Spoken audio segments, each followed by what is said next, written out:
Usprkos krizi i ove godine se nalazimo na splitskoj plaži Žnjan na otvaranju sajma Sasso.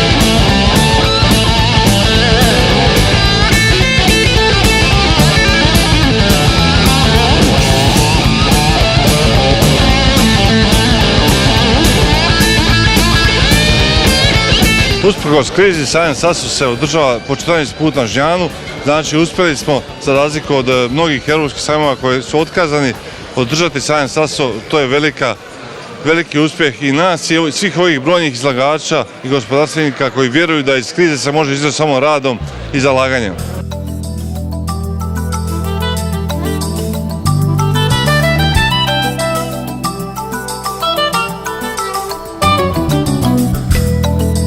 Ovaj sajam je vrlo važan događaj za regiju, vidite, ovoliki broj izlagača, ovoliki broj gospodarstvenika je nešto što sigurno mora donijeti razvoj, a to je ono što je prioritet Županije Splitsko-dalmatinske i zato ga podržavamo, zato ga stavljamo u svoje programe aktivnosti.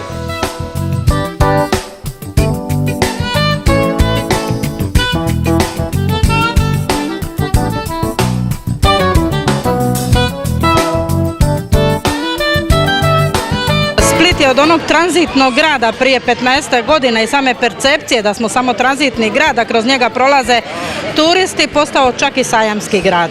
Osim sada da postajemo i turistički dio, jer se najveći dio turista ipak zadrži u Splitu. A ovo je jedan iskorak naprijed, da mislim da u periodu kad se održavaju sajmovi, vi u Splitu i okolici ne možete naći mjesto za spavanje.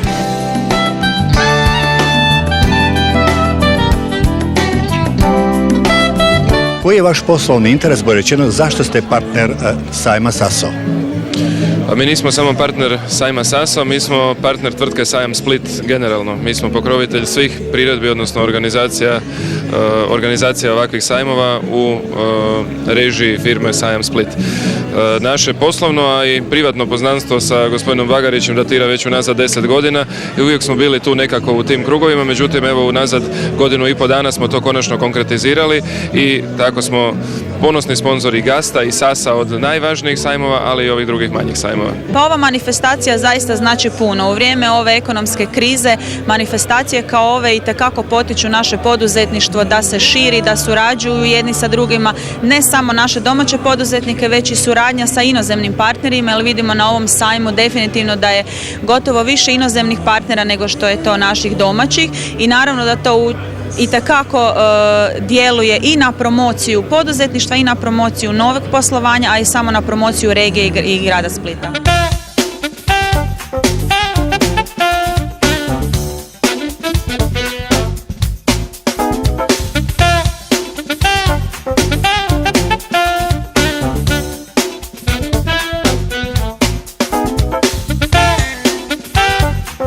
Ja sam već tu 3. godinu, a čuli ste iz moga govora da obrtnici izlažu već 11. godinu ovdje na ovome Sasso sajmu, skupa sa ostalim poduzetnicima. Vi znate da je ovo sajam upravo sajam obrtnika, malih i srednjih poduzetnika. Jasno da je prerastao u ovih 14 godina u međunarodni sajam. Čuli ste i od direktora gospodina Bagarića da je rekao koliko država ovdje izlaže. Pa na Žnjanu smo 8 godina, a 6 smo partneri sajma i partneri gospodina Bagarića u ovoj njegovoj izvedbi. Prepoznajemo korist od sudjelovanja u sajmu, to možda i nije nužno u tom času kad si na sajmu nekakva korist, ali je korist što je sajam mjesto susreta partnera, jel? I svaki put kad si ovdje sretneš ljude koji rade s tobom, sretneš ih na jednom mjestu, obiđeš ih, ponudiš novu suradnju. Sasso je jedna izvrsna manifestacija na kojoj mi kao Kvarner Insurance Group već tradicionalno smo partner i želimo svakako reći da treba nastaviti dakle na svaki način sa puno poslovnih partnera, sa puno poslovnih mogućnosti koje se u ovoj regiji apsolutno pružaju.